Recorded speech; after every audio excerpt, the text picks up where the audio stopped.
है बचाए रखना, मरते दम तक सेवा से लगाए रखना, मरते दम तक सेवा से लगाए रखना, मरते दम तक चरणों से लगाए रखना।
छूट जाए सांसों की लड़ियां, नाम कभी ना छूटे, छूट जाए सांसों की लड़ियां, नाम कभी ना छूटे।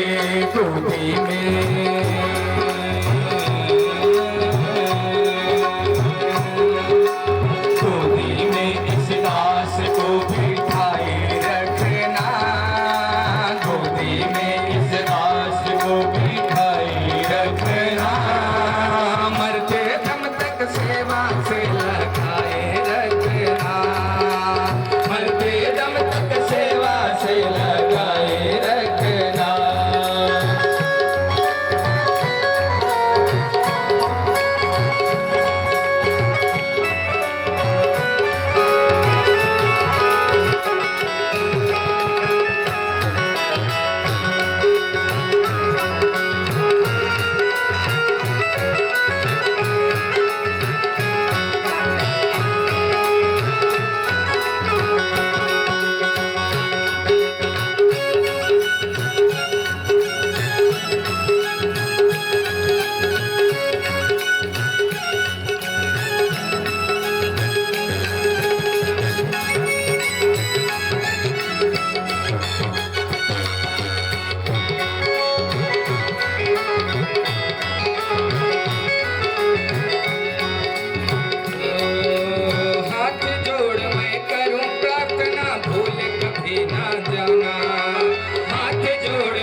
ध्रुव का छोटा भाई जिसका नाम उत्तम था, उत्तम ने क्या किया, एक दिन यक्षों की नगरी पर चढ़ाई कर दिया और बहुत सी यक्षों को मार दिया। तो सभी यक्षों ने क्या किया कि यक्षों ने मिलकर के उत्तम को मार दिया। जब उत्तम के मरने का समाचार ध्रुव के पास पहुंचा तो ध्रुव ने क्या किया कि यक्षों की नगरी पर चढ़ाई करके बहुत से यक्षों को मारा। स्वयंभू मनु आए, ध्रुव को भागवत का उपदेश दिया। बेटा, उत्तम ने उन निरपराध यक्षों को मारा और तुम उन्हें दंड दे रहे हो, ये अच्छा नहीं कर रहे हो, ये भक्ति के विपरीत कार्य। तुम भगवान के भक्त हो। सुखदेव महाराज ने कहा, राजन, ध्रुव वापस आए। ध्रुव वापस आए, वापस आकर के ध्रुव बड़े सुंदर प्रकार से अपने राज्य और प्रजा का पालन करने लगे। आज एक दिन क्या हुआ कि परमात्मा के पार्षदों ने ध्रुव को देखा। ध्रुव के पास विमान लेकर के आए और कहा कि अब आप भगवान के लोक को चलो। जैसे भगवान के पार्षदों के साथ ध्रुव विमान में बैठने के लिए तैयार हुए कि मृत्यु आकर के खड़ी हो। मृत्यु ने कहा कि कहाँ जा रहे हैं आप? इस संसार में जो आता है सबसे पहले मुझे ग्रहण करना पड़ता है। और सबसे पहले मृत्यु को देख करके ध्रुव ने कहा, एक काम करो, मैं तुम्हारे कान में कुछ कहना चाहिए। जैसे मृत्यु ने अपने सिर को नीचे किया कि ध्रुव तुरंत मृत्यु के सिर पर पैर रख करके विमान में चढ़े। मृत्योर्मूर्धि पदम दत्वा आरुरोहाद्भुतम गृहम्। बेचारी मृत्यु देखती रह गई ध्रुव को और ध्रुव ने मृत्यु पर विजय प्राप्त कर लिया। तो भगवान की कृपा से ध्रुव को लेकर के भगवान के पार्षद जाने लगे। ध्रुव ने कहा पार्षदों से, रुकिए, मेरी माँ छूट गई, मैं अपनी माँ को भी लेता चला। भगवान के पार्षदों ने कहा, आगे जो विमान जा रहा है उस पे आपकी माँ जा रही है। जिस माँ का पुत्र भगवान का भक्त हो, उसकी माँ इतनी देर तक यहाँ रहेगी। आपकी माँ आपसे पहले वैकुंठ जा रही है। और ध्रुव वैकुंठ चले गए। वृंदावन बिहारी लाल के। ध्रुव के पुत्र है उत्कल। उत्कल महाराज के वंश में एक राजा हुए अंग। अंग के पुत्र बेन हुए और बेन महाअनाचारी पापाचारी था। बेन जो था बड़ा अभिमानी था, संतों का अपराध करता था, बड़ा उद्दंड था बेन। यथा देवेषु वेदेषु गोषु विप्रेषु साधुषु धर्मे मयि च विद्वेषा सायासु विनश्यति। देवताओं के प्रति, वेदों के प्रति, गौ ब्राह्मणों के प्रति, संतों के प्रति विद्वेष उत्पन्न करता। मेरे राज्य में कोई भगवान का पूजन नहीं करेगा, संतों का सम्मान नहीं करेगा, गौ ब्राह्मणों का कोई आदर नहीं करेगा। संतों ने उसे श्राप दे दिया। संतों के श्राप से बेन की मृत्यु हो गई। लेकिन बेन के कोई पुत्र नहीं था, राजा कौन बना? तो बेन के शरीर को तेल में रख दिया और जब संतों ने उसके शरीर का मंथन किया तो एक काला काला व्यक्ति निकला। संतों ने उसे कहा, निशीथ। निशीथ माने बैठ जाओ, वही निषाद हो गया। फिर संतों ने बेन के शरीर के दाहिने अंग का मंथन किया तो उससे परमात्मा प्रकट हुए। उनका नाम पृथु था। बोले पृथु महाराज की। पृथु की पत्नी अर्ची है जो साक्षात लक्ष्मी। पृथु महाराज ने देखा कि सारी दुनिया में दुर्भिक्ष पड़ गया, लोग भूखे मर रहे हैं, चारों तरफ त्राही त्राही मची है। समष्टि संसार में जब व्यक्ति पाप करता है तो उस पापियों के पाप का परिणाम जो है वो प्रकृति पर पड़ता है और प्रकृति का असर जो है वो पूरे समाज को दंड देती है। और उसके असर में सभी को दंड मिलता है, चाहे वो सज्जन हो चाहे वो दुष्ट हो। जैसे ये कोरोना आया, ये भी सभी को दंड दिया, चाहे वो सज्जन हो चाहे दुष्ट हो।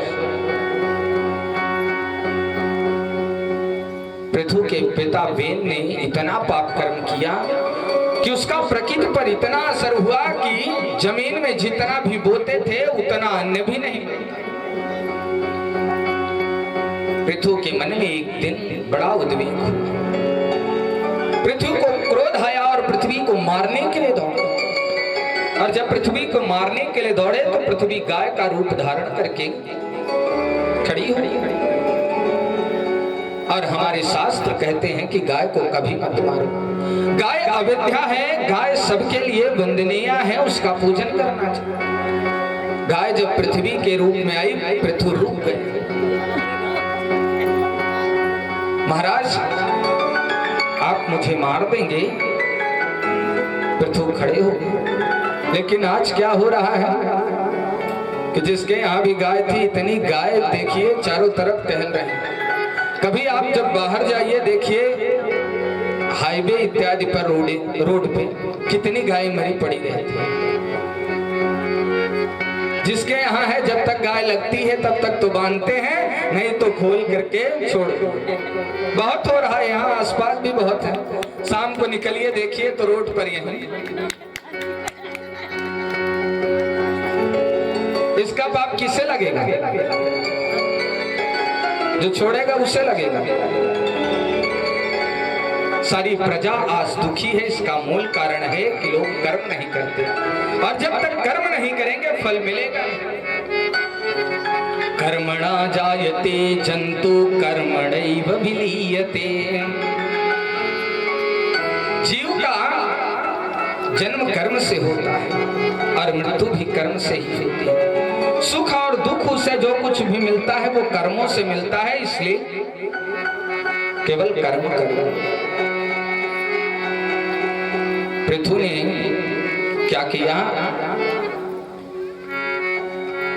पृथु स्वयं जितने पहाड़ थे सबको काट काट करके खेत बना दिया, समतल भूमि बना दी। खूब परिश्रम किया पृथु महाराज ने। और जब व्यक्ति कर्म करता है तो भगवान भी उसकी सहायता करते हैं। ना भुंक्तम क्षीयते कर्म जन्म कोटि शतैरपि अवश्यमेव भोक्तव्यम कृतं कर्म शुभाशुभम। आज हमने बुरा कर्म किया तो वही जो हमारा कल है वो बुरा भाग्य बन जाएगा। आज अच्छा कर्म किया तो वही कल हमारा अच्छा भाग्य बन जाएगा। बोया पेड़ बबूल का तो आम कहां से हो। चारों तरफ जब जंगली बबूल ही हो जाएंगे तो बताइए कहां से आम के पेड़? सफेदा ही चारों तरफ खेत में लगवा दोगे तो गेहूं और धान कहां से होगा? पृथु महाराज ने खूब परिश्रम किया प्रजा पालन के लिए। आज सारी प्रजा खुशहाल हो गई, सारी प्रजा में खुशहाली छा गई, सभी लोग कर्म करने लगे। आज पृथु महाराज ने अपनी जीवन में संकल्प किया कि मैं यज्ञ करूंगा। यज्ञ करने की भावना जागृत हुई और उन्होंने कहा कि मैं अपने जीवन में 100 यज्ञ करूंगा। और जो व्यक्ति अपने जीवन में 100 यज्ञ करता है निश्चित ही देवराज इंद्र बन जाता है। पृथु महाराज ने यह संकल्प किया, यज्ञ प्रारंभ किया, 99 यज्ञ कर दिया। और जब घोड़ा छोड़ा तो इंद्र चुरा करके लेकर के चले गए कि कहीं 100 यज्ञ पूर्ण हुआ तो ये इंद्र बन जाए। पृथु महाराज आए, इंद्र से युद्ध छिड़ गया, भगवान नारायण प्रकट हो गए। भगवान नारायण प्रसन्न हो गए, वरदान मांगो, क्या चाहिए पृथु तुम्हें? पृथु ने कहा प्रभु ना मुझे राज्य चाहिए, ना धन चाहिए, ना मुक्ति चाहिए, मुझे तो केवल 10,000 कान चाहिए, जिससे जहां भी आपका गुणानवाद होता रहे श्रवण करता रहूं बस। महापुरुषों के मुंह से निकलने वाली अमृतमयी कथा ही सुनना, क्योंकि संसार में अमृत कहाँ है। आप विधौ बधुमुखे फणिनाम निवासे। किसी ने कहा महाराज कि अमृत कहाँ है? बोले आप विधौ बधुमुखे फणिनाम निवासे। बोले जो अमृत है वो चंद्रमा में है। बोले चंद्रमा में अमृत है तो चंद्रमा घटता बढ़ता क्यों? बोले तो चंद्रमा में अमृत नहीं है तो फणिनाम निवासे, जहां सर्प रहते हैं वहां अमृत रहता होगा। बोले अच्छा। बोले स्वर्गे सुधामित मुधा कवयो वदन्ति। बोले महाराज तब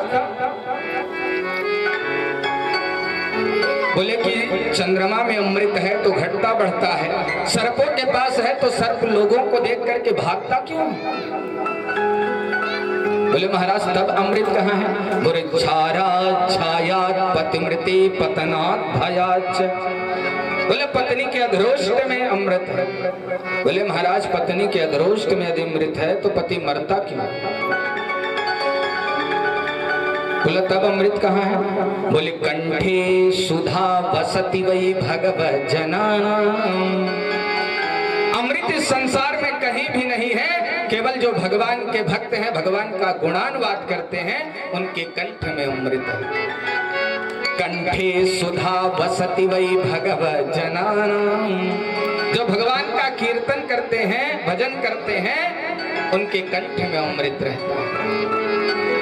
पृथु महाराज ने कहा 2 कानों से मुझे तृप्ति नहीं मिलती महाराज, इसलिए 10,000 कान हो जाए। भगवान नारायण ने पृथु महाराज को आशीर्वाद देकर के चले गए।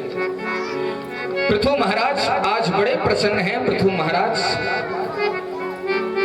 का एक नाम अंतर्ध्यान भी पड़ गया। पृथु महाराज के यहाँ सनक सनंदन सनातन सनत कुमारों का पदार्पण हुआ, यज्ञ पूर्ण हुआ। सुखदेव महाराज ने राजा परीक्षित से कहा कि पृथु के पुत्र है अंतर्ध्यान, अंतर्ध्यान के पुत्र हुए हविर्ध्यान, और हविर्ध्यान के पुत्र है महाराज प्राचीन बरही। भागवत का ये बड़ा सुंदर प्रसंग है, ध्यान दें।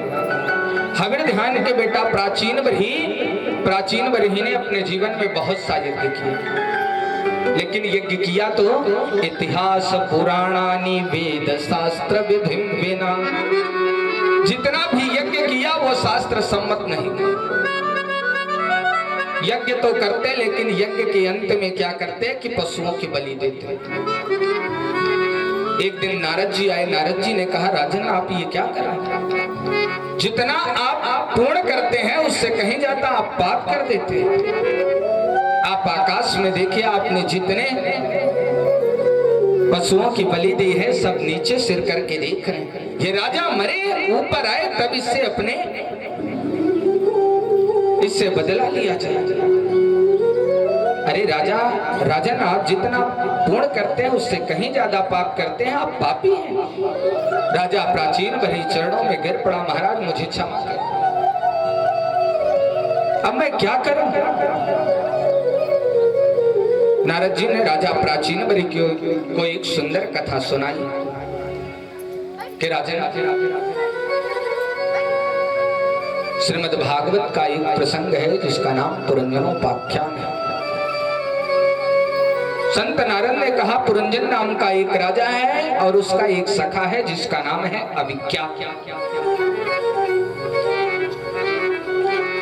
पुरंजन जी अभिज्ञा सखा के साथ एक दिन निकला किसी सुंदर नगर की तलाश में।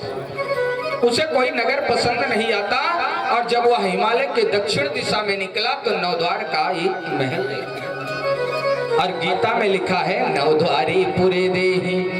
नवद्वार का जो महल है वो मनुष्य शरीर ही, इसमें नवद्वार ही, दो नाक है, दो कान है, दो आंख है, एक मुंह है, दो पांच इंद्रिय। पुरंजन नाम का जीव जब उस नगर में प्रवेश किया, जैसे अंदर गया तो वहां एक परम सुंदरी नारी को देखा जो भीतर बैठी थी।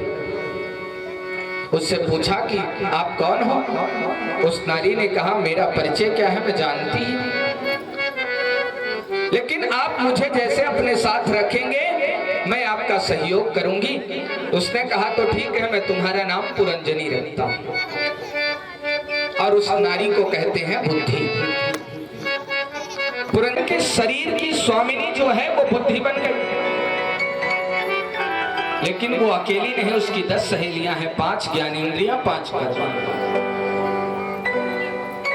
और उसी नगर में एक डंडा लेकर के पहरेदार रहता था जिसका नाम है बिसुचीन, और बिसुचीन कहते हैं मन को, बिसुचीन कहते हैं मन को।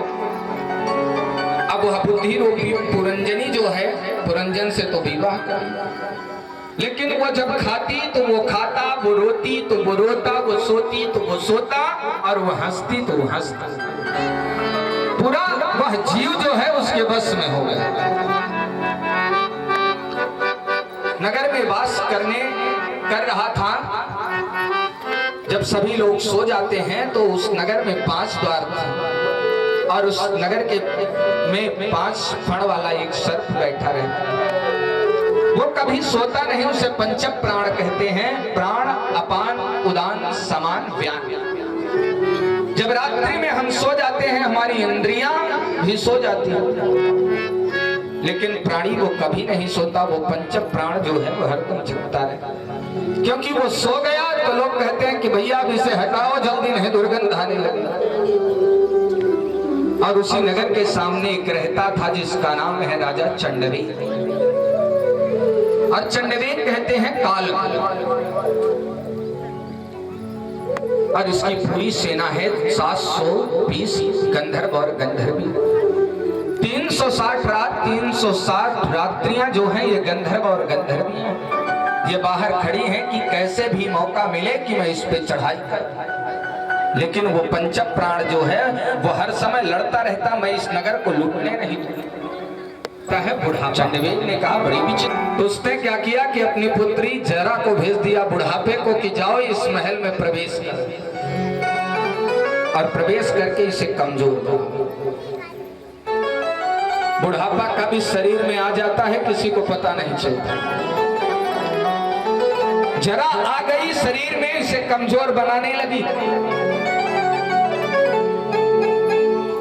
बुढ़ापा जबरदस्ती आ जाता है, उसे कोई लाना नहीं चाहता।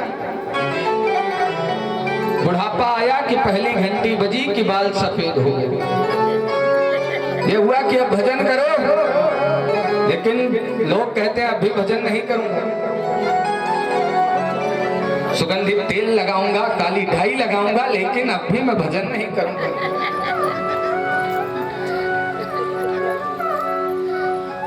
अब दूसरी घंटी बजी कि आंख से दिखना बंद हो गया। आंख से दिखना बंद हो गया, तब भी ये हुआ कि अब भजन करो। अब बुढ़ापा आ गया है, काल शरीर में प्रवेश करने वाला। तब भी लोग कहते हैं अब भी मैं भजन नहीं करूंगा, चश्मा लगवा लूंगा, लेंस लगवा लूंगा, लेकिन भजन नहीं करूंगा। कमर 3 जगह से टेढ़ी होती है, घुटने पकड़ लेते हैं कि अब भजन करो, लेकिन व्यक्ति कहता अभी भजन नहीं करूंगा। च्यवनप्राश खाऊंगा, केसरी जीवन खाऊंगा, स्वर्ण भस्मी खाऊंगा, लेकिन तब भी भजन नहीं करूंगा। भैया चला गया, आया है सो जाएगा राजा रंग फकीर, कोई सिंहासन चढ़ चला, कोई बंधा जंजीर। और जो जैसे आया वैसे चला गया। यही स्थिति पुरंजन की हुई। पुरंजन की स्त्री मर गई, पुरंजन भी उसे याद करता करता रोता रोता उसकी भी मृत्यु हुई, और मरने के बाद वह स्त्री बनी। आज उसका अभिज्ञात मित्र आया और उससे कहा, अरे मित्र तुम पागल हो गए, ना तो पुरंजन है ना पुरंजनी है, तुम तो मेरे सखा हो। नारद जी ने कहा कि राजन, जिस पुरंजन की मैं बात कर रहा हूं ये पुरंजन कोई और नहीं, राजा प्राचीन पर ही तुम ही पुरंजन हो। तुम भूल में इस संसार में पड़े हो। इस शरीर से तुमने जो अत्याचार किया है, जीवों की हत्या की है। परमात्मा का चिंतन करो, परमात्मा का ध्यान करो। यह शरीर केवल विषयों को भोगने के लिए नहीं मिला, परमात्मा के चिंतन के लिए मिला है। इसे बेकार में मत गवाओ। प्रत्येक परिस्थिति में परमात्मा को याद करते रहो। ऐसा सुंदर उपदेश मैत्रेय मुनि ने विदुर जी को सुनाया है। विदुर जी को परमानंद की अनुभूति हुई है। बोले नारायण भगवान की जय हो। परीक्षित ने कहा, गुरुदेव आपने कल प्रियव्रत राजा की चर्चा की थी, लेकिन सुनाया नहीं उनके बारे में, वो कौन? सुखदेव महाराज ने कहा, राजन, प्रिय माने अच्छा और व्रत माने संकल्प। जिसने अपने जीवन में अच्छा संकल्प किया हो वही प्रियव्रत है। प्रियव्रत राजा ने संकल्प किया कि मैं संसार में अंधकार नहीं रहने दूंगा। भगवान सूर्य से ठन गई, उन्होंने सूर्य के समान दिव्य रथ प्राप्त किया। प्रियव्रत के एक बेटा हुए जिनका नाम हुआ आग्नीत, और आग्नीत के बेटा हुए नाभि, और नाभि के बेटा हुए ऋषभदेव, जो जैन धर्म के पहले तीर्थंकर हुए। ऋषभदेव महाराज के 100 पुत्र हैं। 100 पुत्र में बड़े पुत्र का नाम है भरत। आज राजा ऋषभदेव ने अपने सभी पुत्रों को अपने पास बुलाया और बुला करके अपने पुत्रों से पूछा, बेटा तुम बड़े हो गए हो, युवा हो गए हो, एक प्रश्न करना चाहता हूं। भरत ने कहा, बताइए। ऋषभदेव ने कहा, तुम्हें यह मनुष्य शरीर क्यों मिला है? ऋषभदेव के पुत्रों ने कहा, पिताजी प्रातः जल्दी उठने के लिए, स्नान करने के लिए, बाल भोग करने के लिए, राजपाट देखने के लिए, चौपड़ खेलने के लिए, और फिर नृत्य करने के लिए, संगीत सुनने के लिए, फिर खा करके सो जाने के लिए, और क्यों मिला है? बेटा ये शरीर केवल खाने पीने सोने हंसने के लिए मिला है, बल्कि ये शरीर हमें तपस्या के लिए मिला है। ये शरीर महापुरुषों का संग करने के लिए मिला है। 3 बातें गृहस्थियों के लिए जरूरी है। पहली बात कि जब हम घर बनवाएं तो उसमें सुंदर जो स्थान हो, उसमें मंदिर जरूर बने। बिना मंदिर के जो घर होता है वो शमशान भूमि के समान होता है। इसलिए घर में मंदिर होना चाहिए। न विप्रपादोदक करधमानी, न वेद शास्त्र ध्वनि गर्जितानि, स्वाहा स्वधाकारी विवर्जितानि, अस्मसानि तुल्यानि गृहाणि तानि। जिसके घर में ब्राह्मणों के पैरों का पाद प्रक्षालन नहीं होता, जिसके घर में वेद शास्त्रों की ध्वनि नहीं होती, वह घर शमशान भूमि के समान है। मंदिर में मूर्ति है ये भाव कभी मन में मत लाओ। घर में भगवान है ये भाव हरदम रहे, साक्षात भगवान विराजमान। घर में भोजन बनावे बिना भगवान को भोग लगाए कोई चीज स्वयं सेवन ना करे, कोई चीज सेवन ना करे। भोजन सबसे पहले भगवान को समर्पित करें, और एक बार जो चीज भगवान के चरणों में चढ़ जाए, भगवान को अर्पण कर दी जाए, भूल से वो हमारे पैरों के नीचे। ऋषभदेव ने अपने पुत्रों को ऐसा सुंदर उपदेश दिया, बेटा महापुरुषों की सेवा करना यही मुक्ति का द्वार है। संतों की, गुरुजनों की सेवा करना यही मुक्ति का द्वार है। शराबी कबाबियों की संगति करोगे तो नरकगामी होगे, संतों की सेवा करोगे तो मुक्ति की प्राप्ति होगी। इसलिए संत की सेवा करो। एक गुरुजी थे और उनका शिष्य बड़ा आज्ञाकारी था। वह नित्य अपने गुरुजी का बिना चरण दबाए सोता नहीं था। उसका नियम था वो सोचता कि एक दिन वो खूब थक गया, सोचा कि थोड़ा सा चरण दबा के जाऊं, आराम करूं। चरण दबाने लगा। अब चरण दबाते दबाते 10 बज गए। सोचा अब गुरुजी सो गए होंगे, अब चल करके सो जाऊं। जैसे हाथ को उठाया कि अब चलूं, इतने में गुरुजी ने पूछा, बेटा। वो सोचा गुरुजी जग रहे हैं, फिर दबाने लगा। फिर कुछ देर बाद गुरुजी शांत हो गए, फिर दबाने लगा। सोचा अब गुरुजी सो गए, उठा।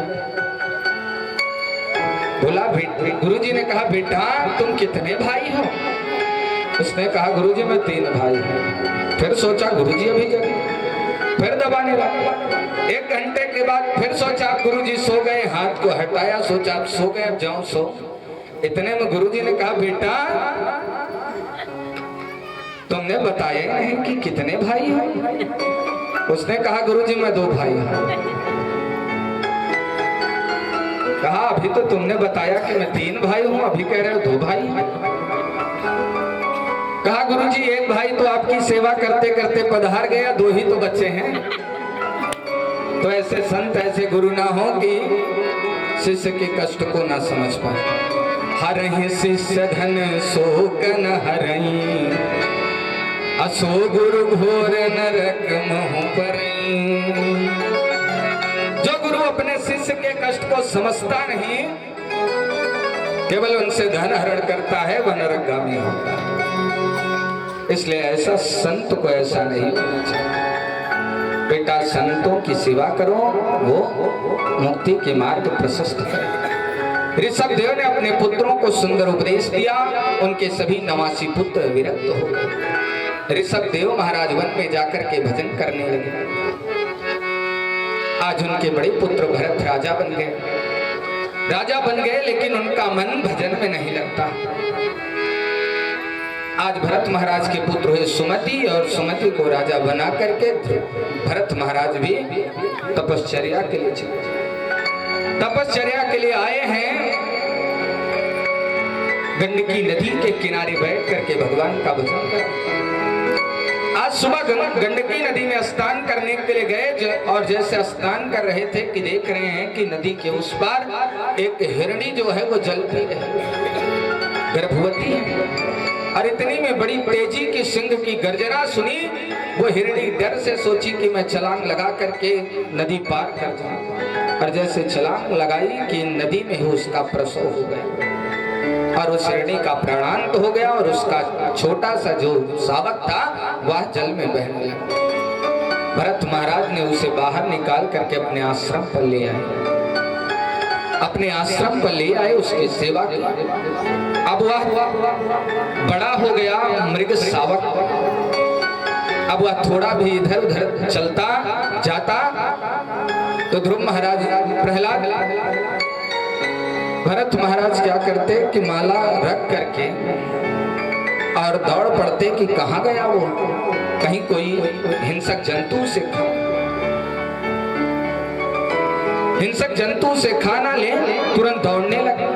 अब जो दिन भर माला जपते थे, अब वो भी कम हो गई। 1-2 माला जपते नहीं तो उसी हिरणा को ढूंढते रहते। धीरे धीरे क्या हुआ, एक दिन वह हिरण कहीं दूर चला गया, हिरण के झुंड।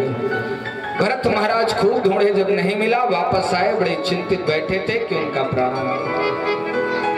अवंते मति सागति, और उसी हिरण का चिंतन करते रहे कि दूसरा जन्म हुआ तो हिरण बन गया। एक मृगा के संग ते भरत धरी मृग दे, अतुल सी उनकी कौन गति, जो घर घर करत सने। हिरण बने लेकिन पूर्व जन्म नहीं भूले। हिरण बन गए हैं, आज वन में बैठे हैं, हरी घास नहीं खाते, सूखी घास। आज वन में आग लगी और उसी वन में उनका प्राणांत। और तीसरा जन्म हुआ तो अंगिरा गोत्री ब्राह्मण के यहाँ उनका जन्म हुआ और उसके बाद उनकी माँ की मृत्यु हुई। उनके पिताजी भी बूढ़े थे, उन्होंने कर्मकांडी ब्राह्मण थे, भरत जी को पढ़ाया, सोचा कुछ कर्मकांड सीख ले। कुछ जीविका इनकी चलेगी, सबसे छोटे। लेकिन भरत जी को जितना पढ़ाते, भरत जी से जब दूसरे दिन सुनते तो भरत जी कुछ बोलते। भरत महाराज के पिता को क्रोध आया और कहा कि अरे तो पूरा जड़ ही है क्या? उस दिन से उनका नाम जड़ भरत हो गया। जड़ भरत महाराज के पिता की मृत्यु हुई और उसके बाद क्या हुआ कि जड़ भरत महाराज घर में पड़े रहते, कुछ करते नहीं। बड़े भाइयों की शादी हो चुकी थी। भाभियों ने कहा ये दिन भर पड़ा रहता है घर में, ना कुछ काम करता है और खूब खाता है। अब ये तुम्हारा भाई है, यदि ज्यादा भाई से प्रेम है तो इसे बना के खिलाओ, मैं नहीं खिलाऊं। भाइयों ने कहा कि भैया भरत, तू जैसे यहाँ लेटा रहता वैसे खेत पर लेटा कर वहां की रखवाली किया। अब भरत महाराज खेत पे रहते, खेत की रखवाली करते, लेकिन यदि कोई जीव आता खेत में और खाने लगता तो देख करके बड़े प्रसन्न होते कि राम की चिड़िया राम का खेत, खा लो चिड़िया भर भर पे। खाओ, तुम्हारा ही है ये, दूसरे का नहीं। जब भाई लौट करके आते, देखते, पूछते क्या हुआ, बोले भैया अपना समझ के ही खा रहे। बात यहाँ घर तक पहुंची।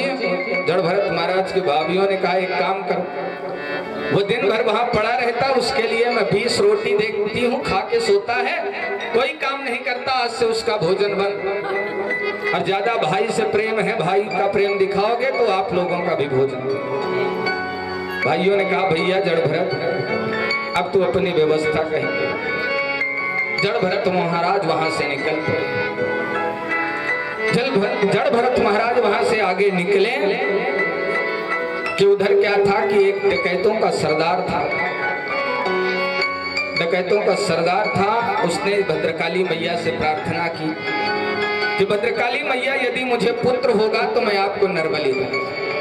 एक व्यक्ति को पकड़ के ले आया, उसे नहलाया धुलाया, वस्त्र पहनाया, खिलाया।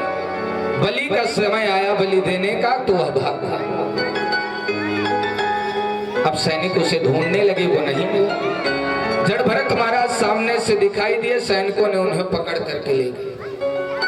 डाकुओं के सरदार के सामने उन्हें प्रस्तुत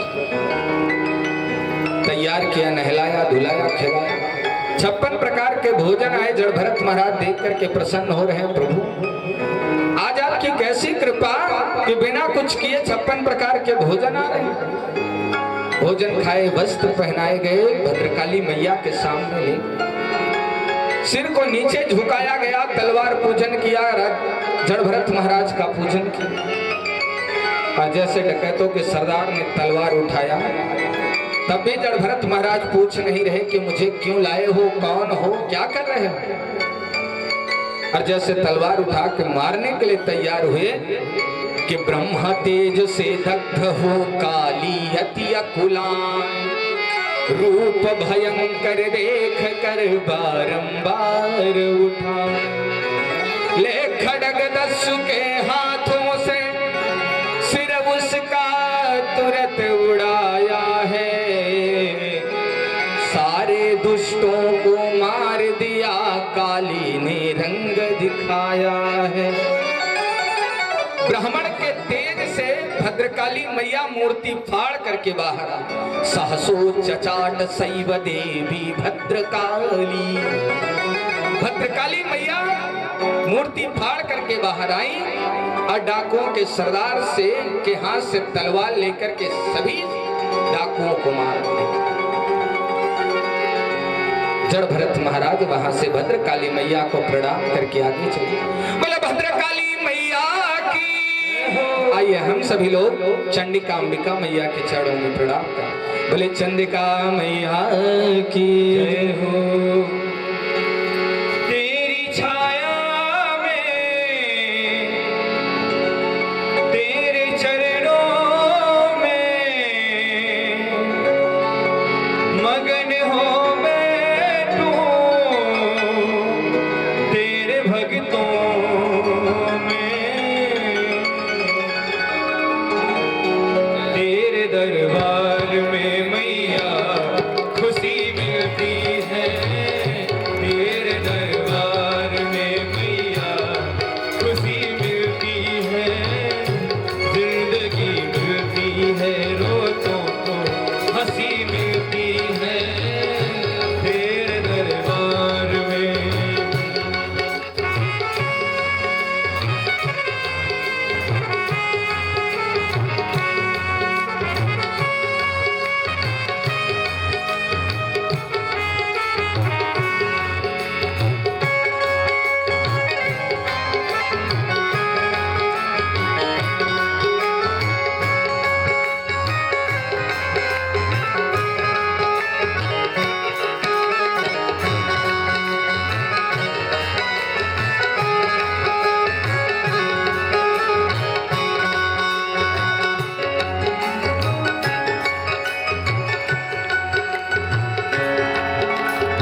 पुकारों से गूंजे जहाँ सारा, तेरे पहुँचे जयकारों से।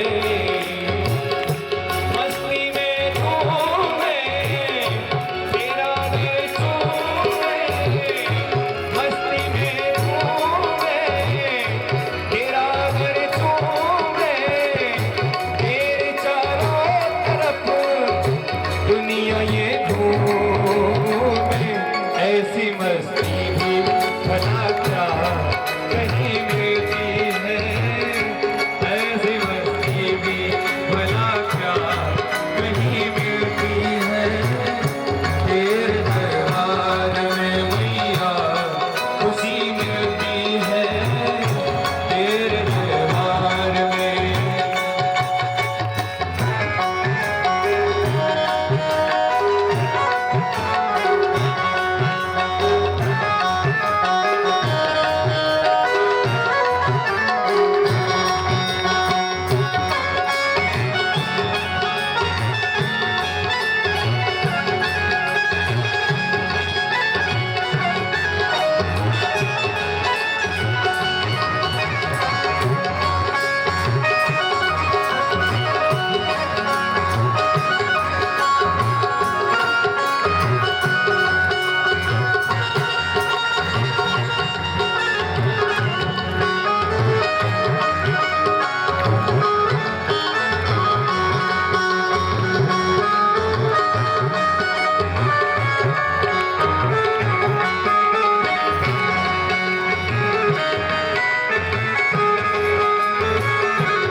रोता हुआ ये जो हंसता हुआ जाता है, रोता हुआ ये जो हंसता हुआ जाता है।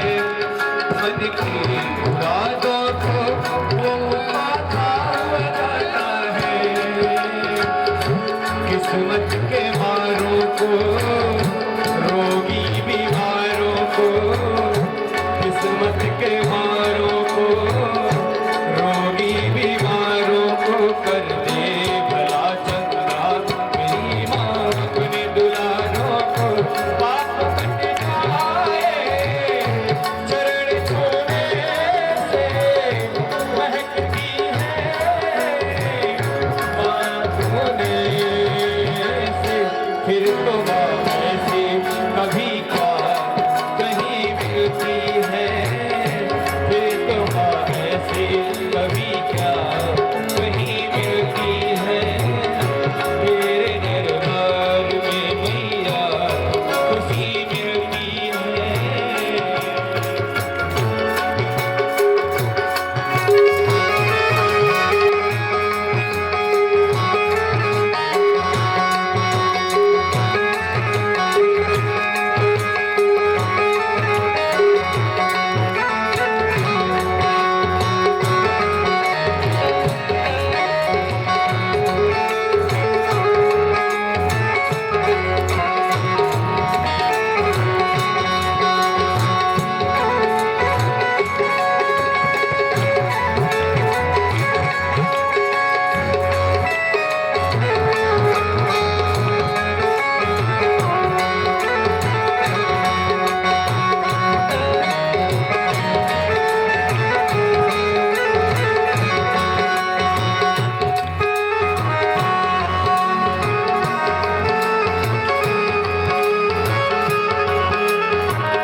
से रहुगण ने कहा कि उससे कह दो ठीक से चले। उछल उछल के कैसे चल रहा है? रहुगण क्रोध में बोला, इतना मोटा ताजा शरीर लेके पालकी नहीं उठा पा रहा, मेरे सिर में चोट लग रही। जड़ भरत महाराज ने कोई जवाब नहीं दिया, वैसे चलते रहे। फिर रहुगण ने बोला, अरे ये जीवित ही मुर्दे के समान मालूम पड़ता है, जीवित ही मुर्दे के समान मालूम पड़ता है, या पालकी नहीं चला पा रहा। राजा की बात सुनकर के जड़ भरत महाराज के आंखों में आंसू आ गए। जड़ भरत महाराज ने कहा, 40 वसंत हो गए मैंने भूला नहीं, लेकिन आज भूलूंगा। कंधे पे पालकी रखे हैं और देख करके जड़ भरत महाराज जवाब दे रहे हैं, राजन तुम्हारी समझ में नहीं आया कि पालकी चलाने वाले को परिश्रम होगा, जो पालकी चलाता है उसे परिश्रम हो, जो कभी पालकी चलाता ही नहीं उसे श्रम क्या होगा। जमीन पर चलने वाले को श्रम होगा, जो जब जमीन पे चलता ही नहीं उसे श्रम क्या होगा। और दूसरी बात आप कहते हो कि मोटा ताजा शरीर लेकर के घूमता है, तो मोटा होना, ताजा होना, पतला होना, लंबा होना, ये शरीर का धर्म है, ये मेरा नहीं। और तीसरी बात आपने कहा कि जीवित ही मुर्दे के समान है, तो जीवन जीना और मरना ये तो दोनों समान है, ये दोनों समान है राजन। और आप मुझे क्या दंडित करेंगे, आप मुझे क्या चिकित्सा करेंगे राजन? आप बताओ, गेहूं को पीस करके आप आटा बना दोगे, आटे को पीस कर आप मैदा बना दोगे, लेकिन मैदे को पीस करके क्या बनाओगे? बताओ राजन, आप मुझे क्या दंड दोगे? फूल के रस को निकाल करके सेंट बनाओगे, सेंट बना करके उससे क्या बनाओगे? आप मुझे क्या दंड दोगे? राजन, पृथ्वी पर ये जो पालकी है, ये पृथ्वी का एक टुकड़ा, और पृथ्वी का दूसरा टुकड़ा जो है ये राजा रहुगण है, और पृथ्वी का तीसरा टुकड़ा जो है वो ये शरीर है। तो एक टुकड़े के ऊपर दूसरा टुकड़ा, दूसरे टुकड़े के ऊपर तीसरा टुकड़ा रख दोगे तो परिश्रम किसे होगा? राजा रहुगण पालकी से उतर पड़ा, कूद पड़ा, चरणों में गिर पड़ा, गुरुदेव मुझे क्षमा कर, मैं आपको पहचान नहीं पाया। आप कपिल देव हैं, वशिष्ठ हैं, कौन है आप बताइए तो। आप मेरे अज्ञान को दूर करिए। प्रभु, मैं आपसे पूछना चाहता हूँ, शरीर का संबंध किससे है? भरत जी बोले, शरीर का संबंध इंद्रियों से है, इंद्रियों का संबंध बुद्धि से है, और बुद्धि का संबंध आत्मा से है। जड़ भरत से रहुगण ने कहा, जब ये संबंध है, जैसे हम चूल्हे पर बर्तन रखते हैं और बर्तन रख के पानी डाल देते हैं, उसमें चावल डाल देते हैं और नीचे आग लगा देते हैं, तो अग्नि का संबंध बर्तन से है, बर्तन का संबंध जल से है, और जल का संबंध चावल से है, और फिर वह चावल क्या होता है? भात बन जाता है। और दूसरे बर्तन में हम जल भर दें, उसमें पत्थर डाल दें, नीचे आग लगा दें, तो वो पत्थर क्या बनेगा? वो पत्थर पत्थर ही रहेगा। तो शरीर का संबंध इंद्रियों से है, इंद्रिय तो जो पालकी ढोता है उसके श्रम, उसे श्रम हो। इंद्रियों का संबंध बुद्धि से है तो बुद्धि को कष्ट होगा, बुद्धि का संबंध आत्मा से है तो आत्मा क्यों नहीं होगी? जड़ भरत ने कहा, राजन, आत्मा अपरिवर्तनीय है। दोनों का बड़ा सुंदर सत्संग हुआ, अद्भुत सत्संग हुआ। राजा रहुगण चरणों में गिर पड़ा, महाराज मैं आपको पहचान नहीं पाया, मुझे क्षमा करिए। जड़ भरत महाराज वहां से सीधे निकले। जड़ भरत महाराज के वहां से सीधे चल दिए। सुखदेव महाराज ने राजा परीक्षित से कहा, राजन, जड़ भरत महाराज के नाम से इस भूमि का नाम भारत पड़ा। इस भूमि पर 3 भरत हैं, एक कैकेयी नंदन भरत,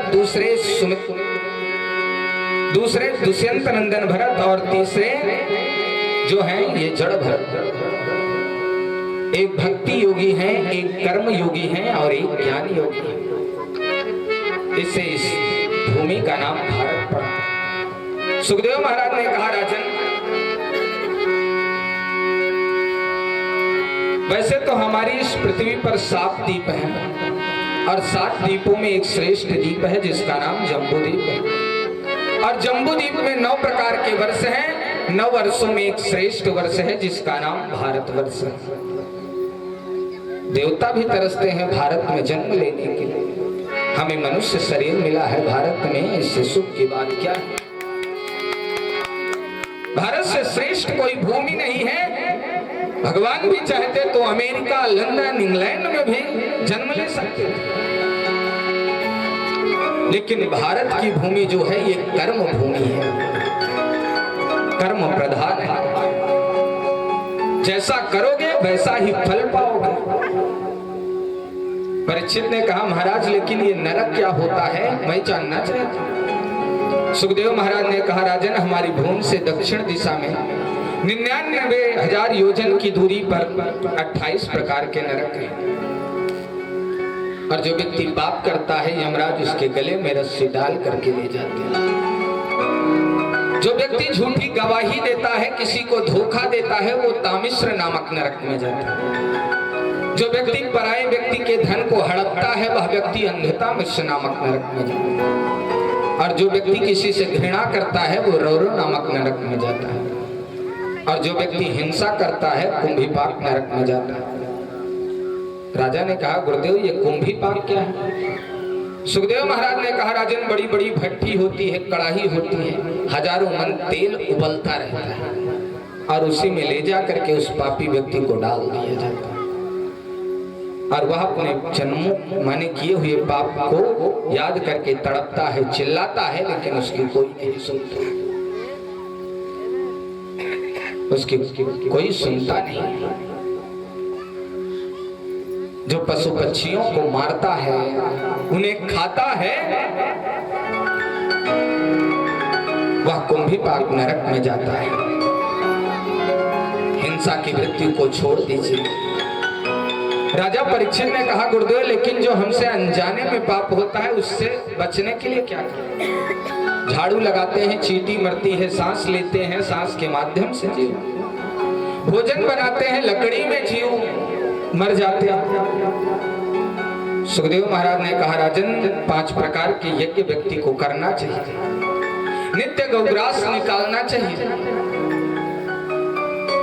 अग्नि को भोजन देना चाहिए। जो पहली रोटी बने उसको थोड़ा सा चीनी लेकर के अग्नि को भोग लगाना।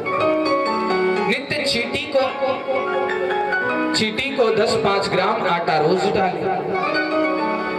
पक्षियों को अन्न डालें, आटे की गोली बना करके जलाशय में मछलियों के लिए डालें।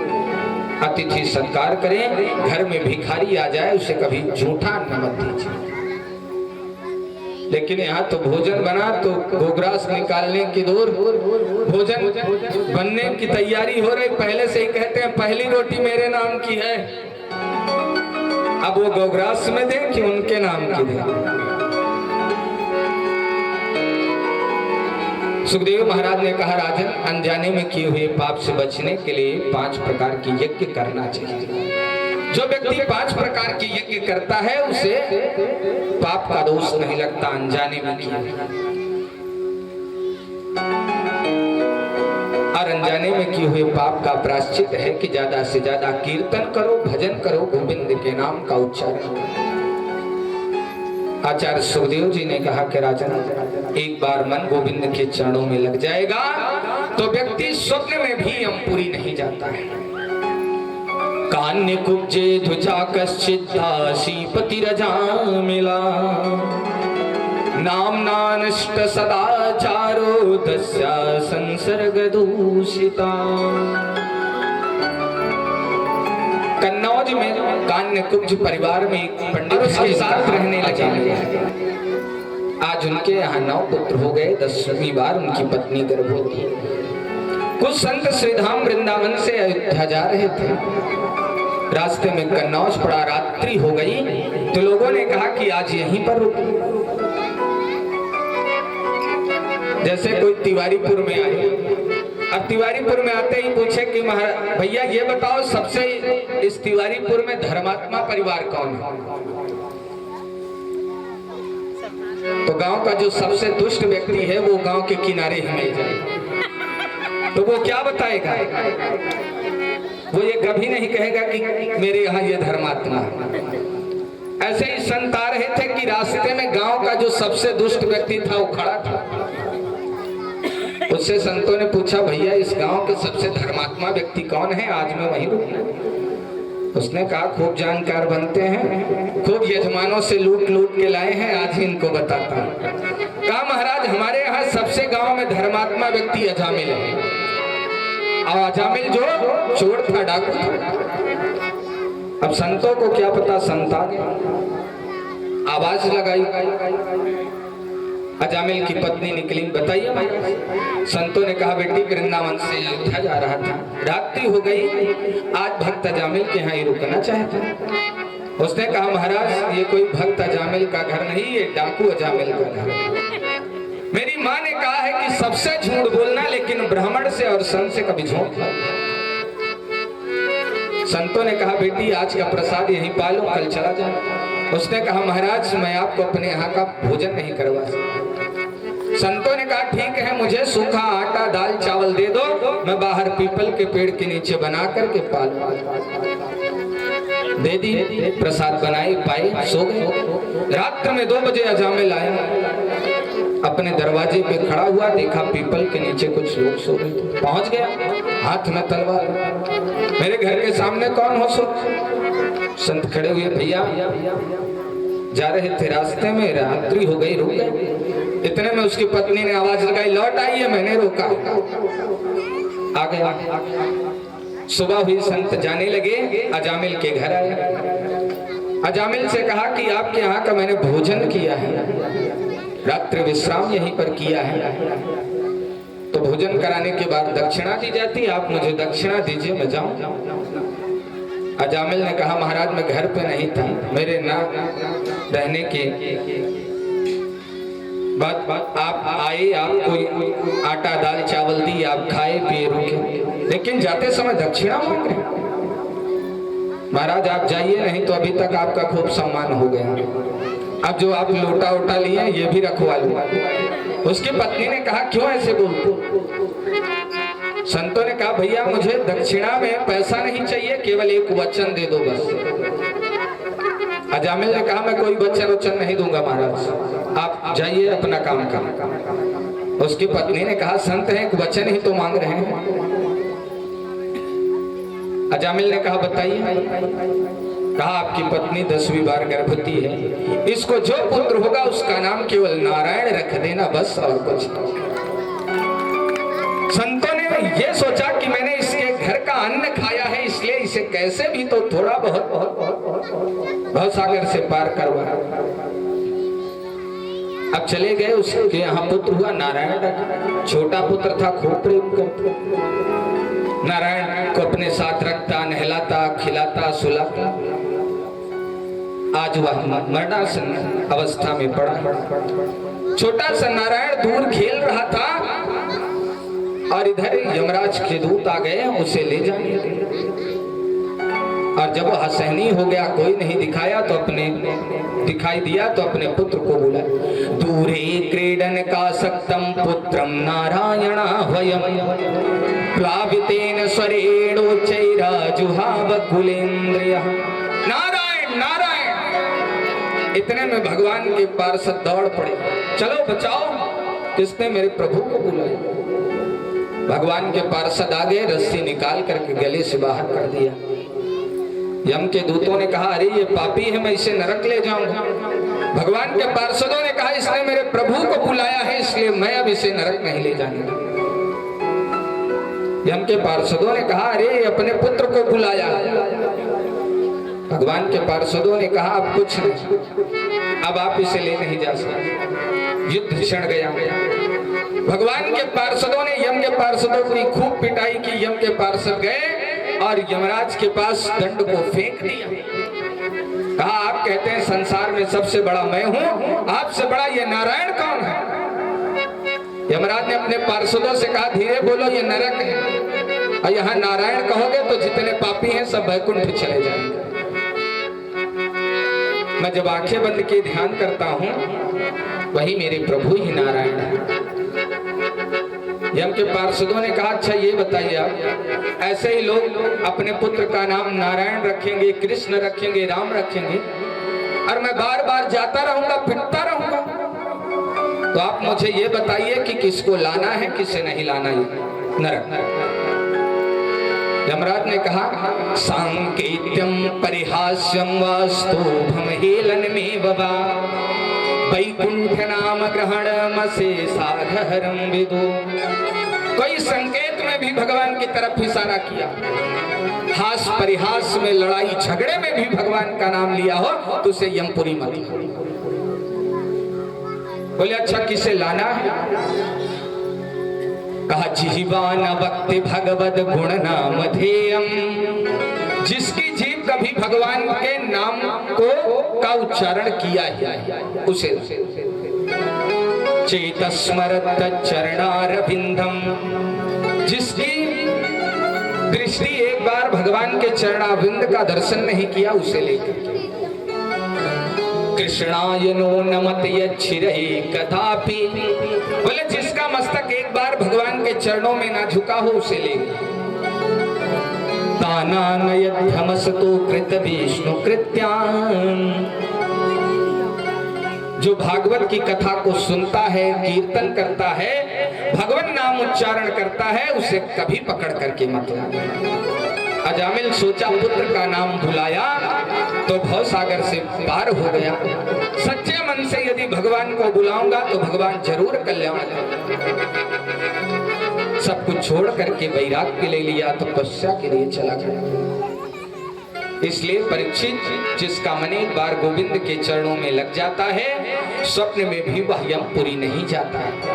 बोले नारायण भगवान की हो। इसलिए हम सभी लोग भी बड़े भाव से भगवान के नामों का उच्चारण करते हैं। जिसे दोबारा यहाँ ना आना हो तिवारीपुर में, वो भगवान के नामों का उच्चारण करें। और जिसको आना हो भाई आ सकते हैं, मैं किसी को रोक तो सकता नहीं। तिवारीपुर में भी बहुत धर्मात्मा है जो तिवारीपुर बार बार आना चाहते हैं, छोड़ना ही नहीं चाहते। एक बार भगवान का नाम यदि सच्चे मन से ले लिया जाए तो भवसागर से पार हो जाता है। तो आइए हम सभी लोग बड़े भाव से गाएं, सभी लोग गाएंगे भगवान का नाम। और कल हमारे प्रभु का जन्मोत्सव है, बाल कृष्ण लाल। आप सभी लोग आइएगा, जिसके पास पीले वस्त्र हो पीला वस्त्र पहन करके आइएगा। और कल बाल कृष्ण प्रभु की झांकी का भी दर्शन होगा और राधा कृष्ण की झांकी भी आ रही है बाहर से और नृत्य करेंगे। आप सभी लोग दर्शन करिएगा। इसलिए ज्यादा से ज्यादा लोग आइए और भगवान की झांकी का दर्शन करें, क्योंकि सौभाग्य बार बार नहीं मिलता। कथा तो खूब होगी लेकिन भगवान का दर्शन बार बार ऐसे नहीं होगा। सुंदर झांकी निकलेगी, माता जी बाहर से बुलवाई है झांकी वाले, कहीं बाहर से आ रहे हैं झांकी वाले, और बड़ा सुंदर राधा कृष्ण का मयूर नृत्य करेंगे। तो मयूर नृत्य देखने का सौभाग्य मिलेगा। वृंदावन बिहारी लाल की। आइए हम सभी लोग बड़े भाव से भगवान नाम संकीर्तन करें। जो नारायण गुण गाता वो भव सागर तर जाता। जो नारायण गुण गाता वो भव सागर तर जाता। जो नारायण गुण गाता वो भव सागर तर जाता। जो नारायण गुण गाता वो भव सागर तर जाता। वो भव सागर तर जाता। वो भव सागर तर जाता।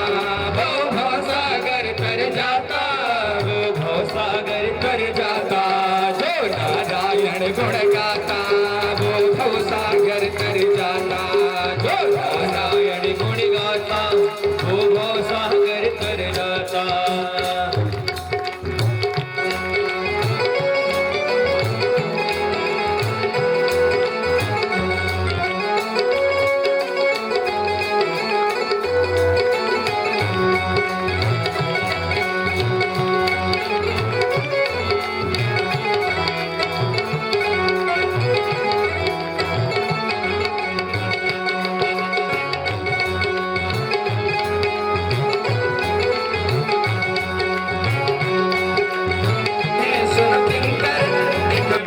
सुनो सब मिलकर, जहाँ बैठे हो नारायण, जहाँ बैठे हो नारायण, वहाँ जो सागर कर जाता, जो नारायण गुण गाता, वो सागर कर जाता।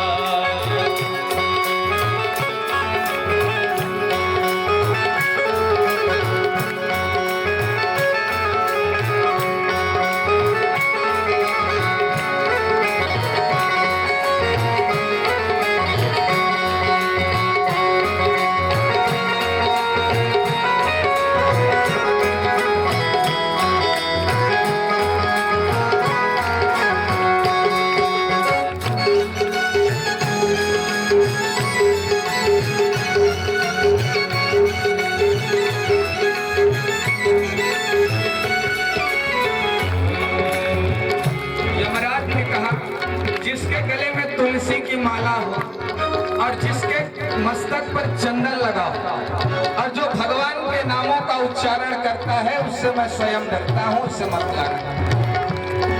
तुलसी कमलाक्ष विराजे, भुज छाप तिलक सिर राजे, तुलसी कमलाक्ष विराजे, भुज छाप तिलक सिर राजे, कोई मंत्र ध्वनि जहाँ बाजे, कोई मंत्र ध्वनि जहाँ बाजे, उनसे मैं खुद घबराता, से मैं खुद घबराता, जो नारायण गुण गाता, वो भव सागर तर जाता।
इनके घर मत जाना। यमत्रास मिटानी चाहो, हरि चरण शरण आ जाओ, यमत्रास मिटानी चाहो, हरि चरण शरण आ जाओ, यमत्रास मिटानी चाहो, हरि चरण शरण आ जाओ, यमत्रास मिटानी चाहो, हरि चरण शरण आ जाओ, नहीं तो आखिर पछताओगे, नहीं तो आखिर पछताओगे, छोड़ गाता, वो भव सागर तर जाता।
नाथ में हमारे श्याम है हीरा,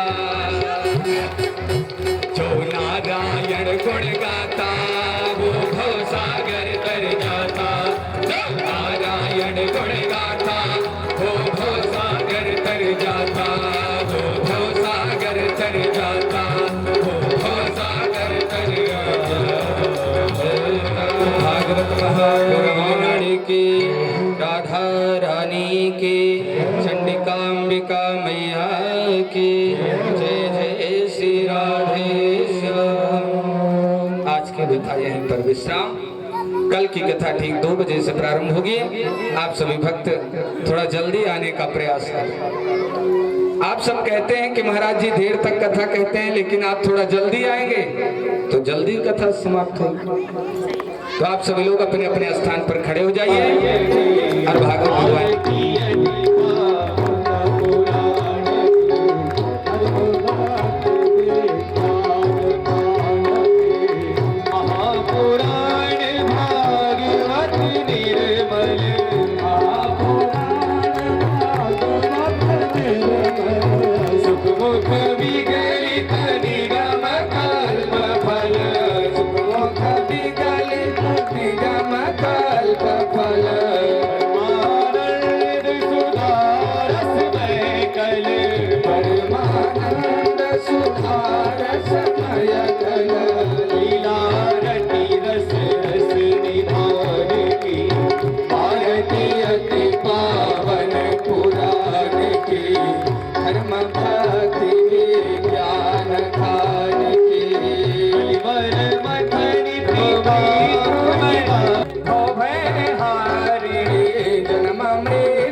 पर वाले अम्बे तू है जगदम्बे काली जय दुर्गे खप्पर वाली तेरे ही घोड़े गाए मारती हो मैया हम सब उतारे तेरी आरती आदि सत्य अंबिका भवानी तो जग की महारानी मैया तो जग की कल्याणी ब्रह्मा पूजे विष्णु पूजे ब्रह्मा पूजे विष्णु पूजे पूजे तेरे ही घोड़े गाए मारती हो मैया हम सब उतारे तेरी आरती मैया हम सब उतारे तेरी आरती कर्पूर गौरम करुणावतारम संसार सारम भजनहारम सदा वसंतम हृदयारविंदे भवं भवानी चैतं नमामि त्वमेव माता जगता त्वमेव त्वमेव बन्धो जस्ता त्वमेव त्वमेव विद्या जगदं त्वमेव त्वमेव सर्वं ममेव देव पदे पदे परिपूजकेभ्यः सद्योषमेधातिफलं ददातु त्वं सर्वपापक्षय हेतुभूतां प्रदक्षिणां ते परिपूर्णं हरे राम राम राम हरे हरे हरे कृष्णा कृष्ण कृष्ण हरे हरे हरे राम राम राम हरे हरे हरे कृष्णा कृष्ण कृष्ण हरे हरे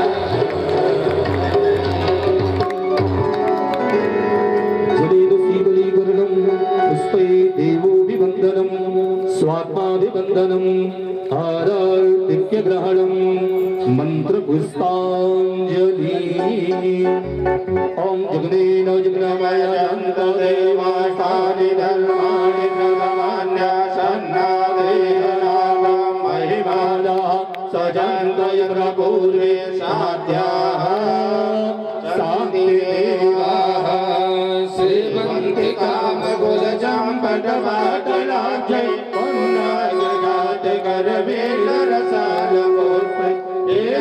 प्रबाल तुलसी दल मंजरे त्वां पूजयामि जगदीश्वर मे प्रसीद नाना सुगंध पुष्पाणि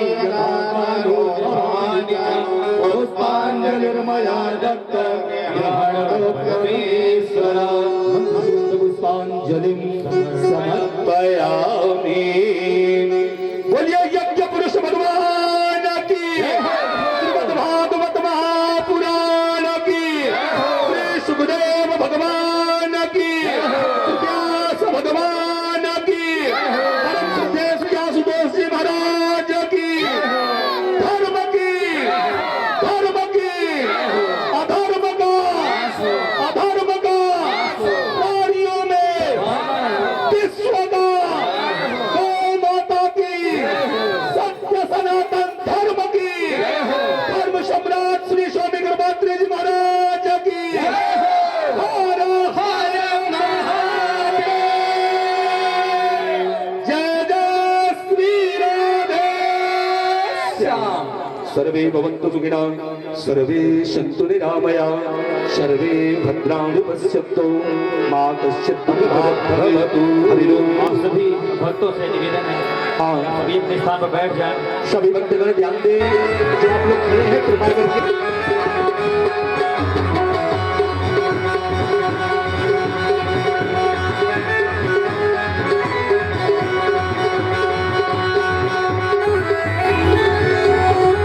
एक बात समझ ना पाऊं किसको कैसे बतलाऊं।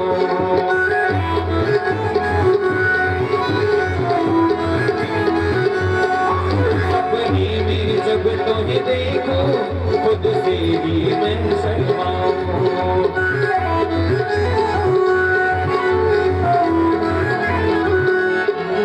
जी करता है सबको बता दूं तू छलिया है करता है जादू। जी करता है सबको बता दूं तू छलिया है करता है जादू।